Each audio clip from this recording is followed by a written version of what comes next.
Dos Davao del Sur nandito. Oh, Canada!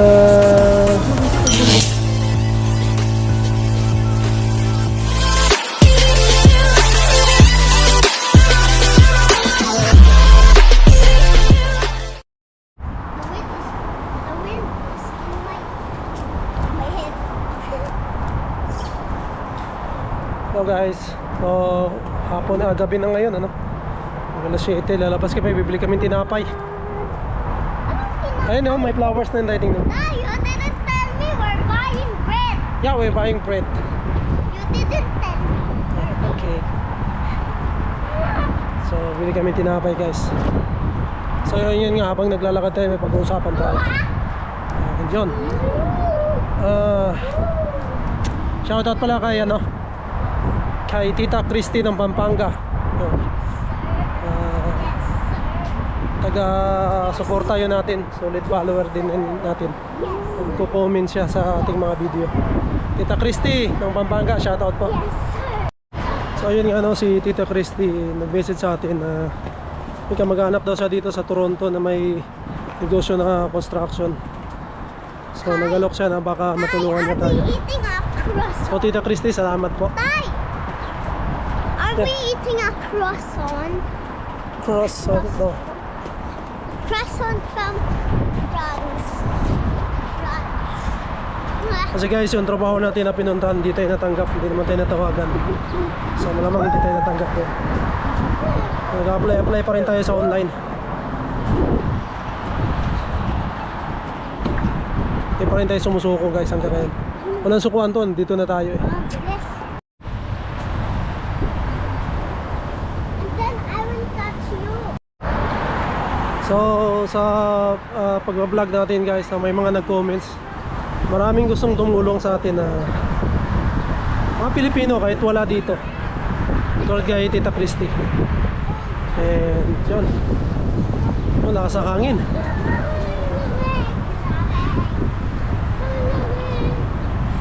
Ewan ko kung naano nyo guys, naririnig yung hangin, lakas ng hangin.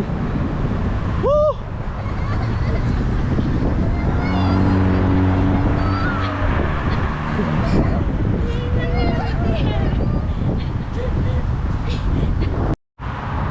Yun nga pala guys, may pupuntahin tayo sa Sunday.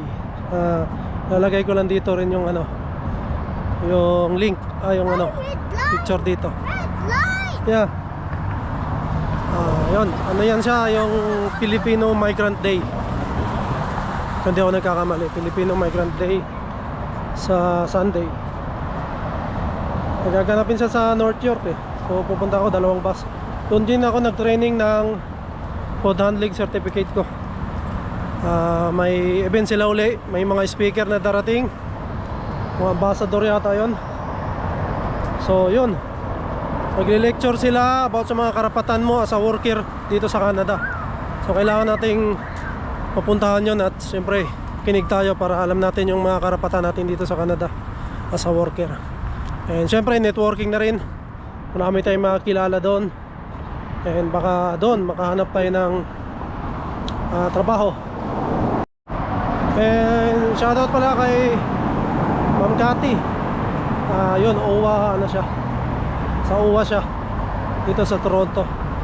Tapos kina Ate Lani sa church, 70 Adventist Church. Sila Ate Lani nag-asikaso sa amin noon. So ngayon malamang sila rin yung mag-asikaso kasi doon din yung venue namin. And malamang maraming pupunta guys, and may parapol din sila bago matapos yung program. Ang oras ay 8:30 to 5. So yun, mahaba pero masaya to guys. So hindi kayo magsisisi pag pumunta kayo. Kung sino yung mga taga Toronto na Pilipino na may oras time sa linggo, pwede kayong pumunta. So yun guys, nag-apply tayo ng trabaho sa online, no? Sinubukan na natin lahat. Indeed, Jobbank, LinkedIn, Glassdoor, and sa mga agency na recruiting agency dito. Sinubukan din natin. Marami din tayong pinasahan. Sana nakakuha tayo ng reply. Ayan. May nag reply na pala sa akin. May interview din ako Monday daw, alas 12 ng tanghali. Ano siya guys, isa siyang construction. So mga labor, wala naman tayong experience sa ano. So malamang labor ang papasukan natin, buhatan o ano bang mga linis, ganun. Kasi wala naman tayong skill pagdating sa construction. So yun, tanggapin natin yun guys. Pagka natanggap tayo, pasukan natin. Kasi ang kailangan, makahanap tayo ng trabaho muna dito samantala. And yun, pagigihanan din natin pag natanggap tayo. And sa akin na naman, makakuha ako ng experience muna dito. And yun nga, makahanap ako ng mga kilala para yun, malaman ko yung mga iba pang hiring dito at kung pwede tayo, pasukan natin. Isa pa sa mga hiring pala dito guys is yung ano, forklift operator o driver. Ang problema, kailangan mo ng certificate o license para doon. Wala pa ako noon. Pero naman mga school, kaya lang ano, may bayad, mag-aaral ka. So hindi pa naman tayo kumikita, wala pa tayong budget talaga dyan sa aral-aral na yan. So hintayin na natin, magtrabaho muna tayo ng mga ano, yung mga sa pinakamababa. And then yun, tignan natin kung anong mangyayari sa atin. So yun guys, malapit na kami sa Walmart. Kala ko tanglad to. Di pala tanglad to. Oh, yung jacket mo. Ha? So Tata is gonna test this thingy. I don't. Buka natin guys. Beep. Beep.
Barbie. Barbie? I'm gonna wear a pink outfit. Pink Yeah. dress. Can I get any available chairs under the connection center for Passion Right? Need available chairs under the Wala pa connection dito. center for Passion Right. Thank you. Ito, chocolate, oh.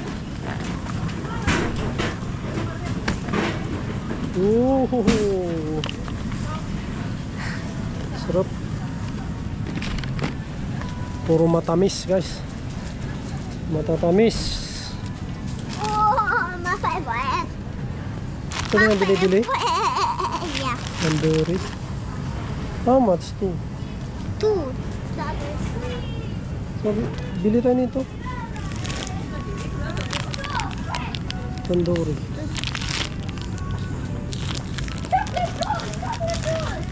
Chocolate roll na mo. You almost forgot me. Oh, who got me? Nandito ka lang.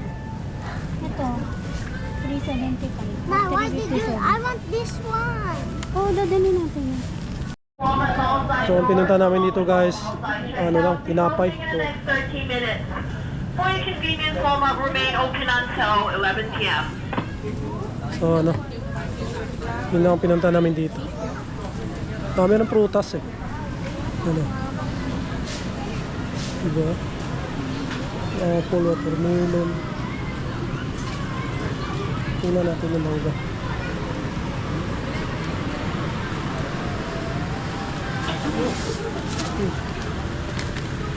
Can I get any labels here and I will study? Can I have any Wala labels na here yung and I mangga will nila. study? Ano pa mangga? Ano naman, orange.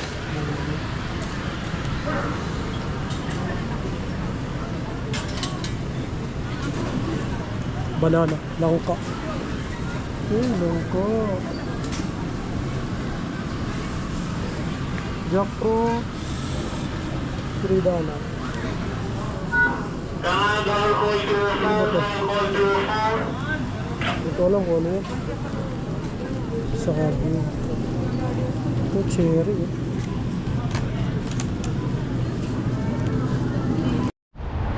Uuwian na, guys. Madilim na. Maulan kasi. Biglang umulan. Biglang umulan and kung tumulimlim. Pero magna-9 na, guys. Ang dilim kasi dito mga 10. Pero dahil maulan, ulimlim, medyo madilim na. So yun lang, guys, no? Sana swertehin tayo sa ating job hunting. So hindi pa rin tayo susuko. Apply pa rin tayo ng apply, guys, hanggang sa makakita tayo ng trabaho. So yun, yung ano pala sa Sunday, yung Filipino Migrants Day, pupuntahan ko sa Sunday and marami tayong makikilala doon. Mayroon din silang palibreng t-shirt, tapos libre light breakfast, lunch, libre din. Saka may pinamimigay din sila doon. And syempre may raffle. Ayun. Noong nakaraan binigyan kami ng mga pipino, maraming pipino na maliliit. Si Ate Lani nagbigay. Yun yung food nila, talagang ano, marami, hanli. Yung mga kape rin sila doon, tinapay, lahat. Kompleto sila doon. So hindi ka magugutom habang ma-attend ka ng events. So kita-kita tayo sa Sunday doon, guys, sa mga nandito sa Toronto o sa mga pupunta doon. Kasi mayroon ako mga kasama doon, pumunta, malalayo pa sila. 3 oras biyahe mula sa kanila, pero pumunta sila. Ayan, maaasahan natin na marami yan. So ipaplug natin yan, guys, para makita nyo rin yung events na yan. Andun yun, pauwi na kami. Nandun sila. Nalamig kasi medyo malamig, naglakad-lakad na rin kami, guys, kasi sa bahay lagi ka lang nakaupo, tayo. Maganda to, exercise din. So yun lang, guys, no? Sa mga nag-comment sa ating last video, Maraming salamat, and shoutout kay Tita Christy ng Pampanga again. Kasi yun, may concern siya sa atin. So guys, dito ko lang yung tatapusin yung aking vlog, and maraming salamat sa panunood.